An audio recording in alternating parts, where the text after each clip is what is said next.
everybody. Welcome to the Cheryl Technology Channel. I am your host, Chris, and I am back again. Yes, you heard it, with another video. And in this one, we are going to examine something that there's so many falsities about. VPNs. So let's get into this video. Like, comment, subscribe. Thank y'all for watching, and let's go. Okay, to start off, the introduction to this video is a little bit about the history of the VPN. It was created by a Microsoft employee in 1996. Right? 1996, y'all. Okay? It was called a PPTN, which I believe is point-to-point tunnel. I believe is what it stands for. It was used to create a more secure connection, like all VPNs. They're used to create a tunnel between one place and another so that whatever's in the tunnel can't be hacked or sniffed. That's what it's for, basically. Now, that's what they, in the early 2000s, that's what they were used for businesses. So businesses could communicate data from one site to another securely. That's what they're used for. They're still used the same way today. The same exact way. It's the same functionality. Now, here's what I think about most of them now. Most VPNs today are used to create a encrypted tunnel over a WAN. That's basically what they're used for. Over a WAN, which is a public connection, right? Because you don't want people sniffing your information as it goes across the thing, across the WAN connection. Okay, there's three things required to create a PPTN. Username, password, and server address. It needs those three things to be able to connect. And I can prove it. Maybe I'll do another video on how to set a VPN up. Maybe that'll be my next one, possibly. I don't know. We'll see. So here's what I believe. In this introduction, I believe that the over-reliance upon anything, especially something that's supposed to encrypt traffic, the over-reliance can also become its weakness. Because you look at today, I mean, I watched a video on YouTube about all these VPN people, NordVPN, Bitdefender, which is the one I use. But I don't actually use it because I don't have to use it, because I watch where I go and I don't need to encrypt anything because it's already encrypted using HTTPS. And we'll discuss that a little bit later. But so that's basically the client. There's confusing. I don't know if y'all have ever watched this, like videos on YouTube or on TV. They'll say use NordVPN so that you can keep hackers from sniffing your data, but it's not that complicated, y'all. They're wanting you to pay them for a service that's already in use on your computer anyway. Now I know I'm speaking to some of you who don't ever update their computer. The ones when it says, hey, you have an update, you said, no, wait till later. You need to do those updates. Those are security patching. Do them. Do the updates. And it can sometimes break functionality with not only the web browsers, but devices. Do the updates. And then you'll be fine. Now, here's what else I want to go into a little bit. The ads are confusing because they'll tell you that, hey, you need to use a VPN so that your ISP don't know where you're going. Okay, look. Here's the deal, y'all. If you're having to encrypt your traffic and hide it from your ISP, where are you going that is that is causing you to use that or to think that you need to use it? I'm waiting. Yeah, I know. See, you think that you're hiding your identity, but you're not. Technically, you're not hiding your identity at all. Did you buy a house? Then they got your data anyway. I mean, you're not going to stop them from getting your data. Now, as far as protection goes, that's what this video is about. How do you, if you can't, I mean, basically I'm going into what a VPN is, what it does. It's really a simple concept. It's just understanding all the security mechanisms are really hard to understand. Some of them are. If you don't know anything about it, it's hard to understand. So I'm just going over the basic stuff. So basically, most web browsers have all the security you need built in. Some of them. Don't use Internet Explorer, I can tell you that. That one's way out of date anyway. and it's no longer, it's end of life. So Brave, I did some research online, and they said that Brave is one of the most secure out of all. I'm on my Mac, in case y'all are wondering. Here, let's do this way. Let's get this up here. See, let's go to this website, Perception Point, and y'all can follow along if you want. perceptionpoint.io. There we go. And so what they're looking at is what web browser is like the best one. See? Basically, you have three things that can affect security, right? On any kind of connection. Three things, right? So we're looking at most browsers already included anyway. HTTPS, which is HTTP over TLS or over SSL, secure socket layer. And secure socket layer is probably the one that's used mostly because it is one of the most secure. So, you're trying to use a VPN is kind of pointless because it's doing double duty. You already got the mechanisms in place. You need to watch where you're going.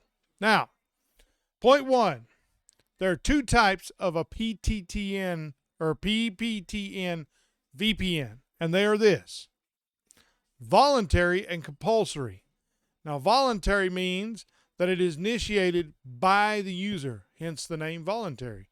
You're volunteering to initiate the connection and does not require anything other than the user initiating the connection. Whereas a compulsory connection requires, right? Oh my goodness, what in the world is going on with my darn camera here? The second type is compulsory. Compulsory is initiated by the server. Okay, now we're back. So that's basically what happens is, who laid that orange bag on my airplane? Y'all seeing this? Some little person named my wife laid this little bag on my airplane. Yep, see? There she went. She removed it. She removed it. That's security right there. Okay, y'all, so let's get back into this video. Now, the compulsory requires an external device, right? Now, that would be, okay, so the voluntary would be like your client base. So where you have, hang on, let me grab my phone here. See, you have a device. See, a device. See, in this device, you have a client. You double click on you open the client, the application, and then you click the little button, the power button. You can choose what a country you want to appear to come from. Now, this is what I want to really stress to y'all, okay? Now, there are some instances where a VPN is useful, like accessing content outside of the United States. Because it is geolocated, it sees in the packet when it's sent that you're from a certain place, right? Okay, so if you're from a certain place, how are you going to create a way to bypass that to where you can appear to come from that country so that you can view the content in that country? Well, that's what a VPN is for. VPNs are useful for stuff like that, but I've never done it. I probably won't ever do it because I'm perfectly happy with the content they got, except the movies, they suck. A lot of them. Except for Top Gun Maverick. Go Top Gun. Okay, so then second, I want to go over the purpose of a VPN. Now, the purpose is similar to what I said in the beginning, where you're trying to encrypt traffic going across a public network. That's what a VPN does. That's what it was originally created to do. It was never created to do things that it's doing now. They were never created to do that. They were created to encrypt traffic. That's it. That's what they were created to do. And if it would have been left at that, they could have made it extremely secure. But because of convenience, right? Convenience is the number one killer of security. Hear me again. Here, I'll say it again. Convenience is the number one killer of security. Because for convenience, sacrifices have to be made for security. You can't have everything your way. You either want it secure or you don't. Now, everybody, I'm giving you permission to take a drink of coffee right now. Those little beans. They're so good. So let's get back to this. Now, okay, so if you really look at the space of what we're seeing right now, it's a lot of confusing things. We're seeing, hey, if you use this, you'll be able to not have to do this or have to do that. You'll be able to do certain things. Well, the problem with that is for convenience, there's things that you have to put to the side or lax on to be able to do that. Right? Now, my network is pretty secure. It's a pretty secure network. I've done a lot of homework, and I don't allow pings from the outside. I don't allow any kind of SSL or SSH, any of that stuff from the outside. Doing basic security measures like keeping your browser up to date. And I'm going to get into that here in just a minute, because that's the most important part. If you really think about it, the main connection between you and the outside world is that web browser. That is the weakest link, per se. Right? Is it not? I mean, that's the one thing you use to go all over the internet, so it is the weakest link. Now, let's get into point 3. How do modern VPNs work? They work the same way. They establish a connection to a server so that you're going to that server for all the traffic instead of your ISP. Now, it still goes through your ISP, but not for any kind of request. It's just going across that connection. Now, here's what I really want to get at. Now, we're going to get into the web browser stuff. Now, I found this, and I'll include this link in the description. It's the 6 best practices for secure browsers. Now, I use Chrome personally, and there's several of them I use. I use Brave. I've used Mozilla. I've used Opera. Now, at the company I work at, I'm not going to mention any names. At the company I work at, we got away from Mozilla because they found that Mozilla was sending information to a place it shouldn't have, to IP addresses located in countries that it probably shouldn't have been sending information to. Now, whether it was sending them to a data center, we don't know. They never told me that, but they did say it was doing that. So Mozilla got scrapped. We no longer use Mozilla where I work because of that reason. Now, Brave I have found to be a very good browser. Now, I mean, they all have their drawbacks. I'm going to be honest. They all have their strengths and their drawbacks. Google is good if you were in the Google atmosphere or the Google circle. Hey, y'all can use that. That's a device you could use for content filtering. So basically what they can do, they all have, one thing I like to do is keep it up to date. That's the first thing that I do, keep them up to date. It also helps with encryption. And like if there's a website that a new certificate or something's been generated, it'll help bridge that gap for that security. Now, use HTTPS. Now, you remember me talking about this. HTTPS. What is it? What is HTTPS? Hypertext Transfer Protocol Secure. That's what it stands for. Now, okay, so when you visit a website, right, it's a secure encrypted protocol, and there's a lock at the top of your web browser. Let's take a look at it. Let's see. Okay, right here. See this lock? Now, I want you to notice something very closely here. Are y'all watching? Are you watching this? Notice how it says the connection is secure right here. Your information is private when it is sent to this site. So it's verifying the information is correct. It's verifying that this website has a legitimate certificate and is good standing, right? That's what it is. Now, let's take a look at something else. I want you to also notice this. Okay, now you're like, wait, cookies, what's a cookie? I like cookies, especially oatmeal raisin chocolate chip. Those are my two favorites. I want y'all to look at this. Now, this is where some of the data is being sent. Look at this. Let's just open one of these up. Let's just try doubleclick.net. Let's try that one. Let's go to the test cookie. Secure connections only. So it's sending it the cookie, but it'll only send it across an HTTPS connection, which is where this lock comes in. And there's something else we're going to look at here in a minute I want y'all to see, because this is the third point, and we're kind of going a little deeper than I wanted to go, but whatever. So I'll tell you what, let's do this.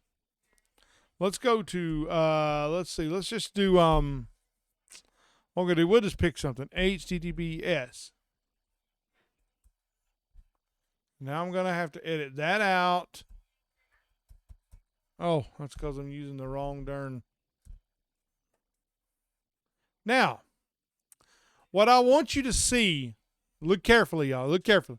Look in the bottom left-hand corner. Down here, where this, right above where this is. Oh, my goodness, I hate Windows 11. Stop it. Stop it. Freaking thing. Oh, I hate this this operating system.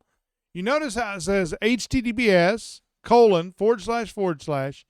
en.wikipedia.org, and then it has a bunch of other stuff, and then it has HTTPS at the end. If you notice, it matches this, right? It matches this exactly.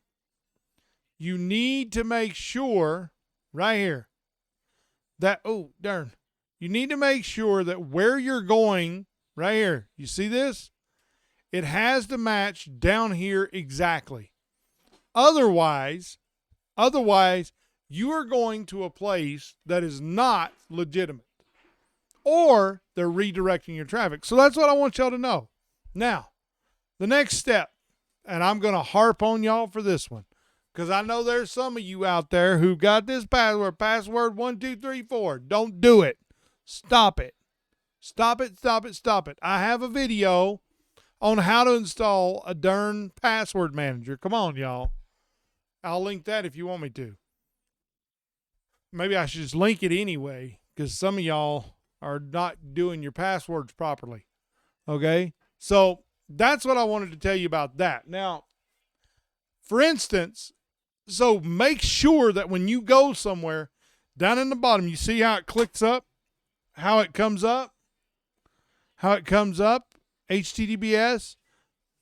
And then it's got that. And then if you click this three little dots, you'll see right here it matches exactly what's down there. Exactly. That's what you need to know. Now, next, passwords. Use a password that is strong.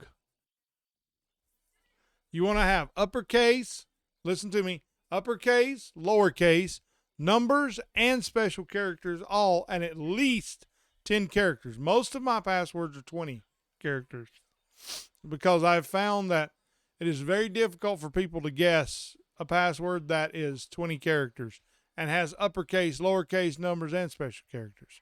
That's why they say that, y'all. Come on. That's why they say it. Now, disable autocomplete for forms. Do you know what that means? So that's when you're entering your information. I'll explain this one a little bit. When you're entering information for, say, let's say you're doing like banking information or filling out an address, and it automatically fills in that, stop doing that. Stop doing that. Quit it. Don't do that. That crap will cause you some trouble, boy. All somebody's got to do is hack that browser, and they've got access to all of it. Don't do that. That's why I store stuff in separate locations, so that I don't have these issues. Now, does that mean they can't hack me? No, it doesn't mean that. It just makes it more difficult. They'll move on to somebody easier, probably. Not that they won't, but they might. It's possible. So, the main problem I've seen with most people is the lack of education. Most people don't know anything about this stuff. So, Block pop-up ads. Pop-ups and ads. Block all that crap. Why are they sending you ads, right? See, you need to find a web browser that suits you. Now, just because it's easier don't mean it's better. Hear me. Just because it's easier doesn't mean it's better. Safari is actually a decent web. Well, it's decent for security. It's all right. It's one of the better ones that I've seen, but I think Brave's a really good one. Chrome, I have no problems with Chrome. I mean, yeah, they're fishing for data. Well, so they already got it anyway. What difference does it make? Now, the reason you want to block ads and pop-ups is because it will typically it'll pop up a window, right, with an advertisement. You don't want that junk. No, it's redirecting you somewhere else than where you want to go. You want to go specifically to one place, and that's the place you should go and nowhere else. Now, limit the use of cookies. Remember, we just talked about this, right? So if we go here, there's 7 in use here, right? And look at which ones they are. Google. Both of them are Google. See, we don't, that's what I'm saying. People say hate on Google, but you know what? Google does a very good job of integrating their stuff together. They integrate stuff together well, really, really well. I mean, I have to say that they do a very good job of that. And, you know, in all of these things, you know, we could do, I could go through 2 days worth of videos telling you this and that, but in the end, it boils down to you. All of these things boil down to you, the user. It's our responsibility to make sure that our data doesn't go where it shouldn't go. How do we do that? Don't go places you shouldn't go. Don't go to pornography sites. Don't go here. Don't go there. Stay away from places that are dangerous. If there's a lot of ads, now there's another thing you'll see. Sometimes out here to the left of the HTTPS, you'll see something, it'll say ad. Don't click on those because that's a redirect. You'll scroll down until you don't see that. See, none of mine have that probably because I'm using an incognito browser. But most of the time you'll see that, especially in Microsoft Edge. It does that junk a lot. So what does that tell you about Edge? You probably should not be using it, right? It works good for our environment where I work because the SSO just works very well, the single sign-on. It works very well across that entire platform, right? That's the only reason I use it there. Now, the conclusion to all of these things. Man, this video went longer than I wanted, but I think it's good information for y'all. So the conclusion is the over-reliance upon anything can lead to its failure. It can. Man, it's happened over and over and over again. If you over-rely on a VPN, you'll become accustomed to it. And then when they say, oh, you can't use VPNs no more, ain't nobody going to know what to do. Because most people are so used to just using it. See, that's what I'm saying, y'all. Don't use it. Most web browsers contain everything you need. They do. So, okay, y'all. That is the end of the video. I hope that this video has been informative for you and that you've learned something and that you will apply the things I've taught you. Just try it. Just go right here. When you try to go to a website, just click this and see if it matches what's down here. Just do it. Just see. And you'll see what you'll find is that there are a lot of websites and a lot of searches that are not valid. That's what you'll find. Okay, y'all. That's all I got. Until the next video, I love y'all. Peace. And may the Lord walk with you each and every day. Thank you for watching. Like, comment, subscribe. And until the next time, peace.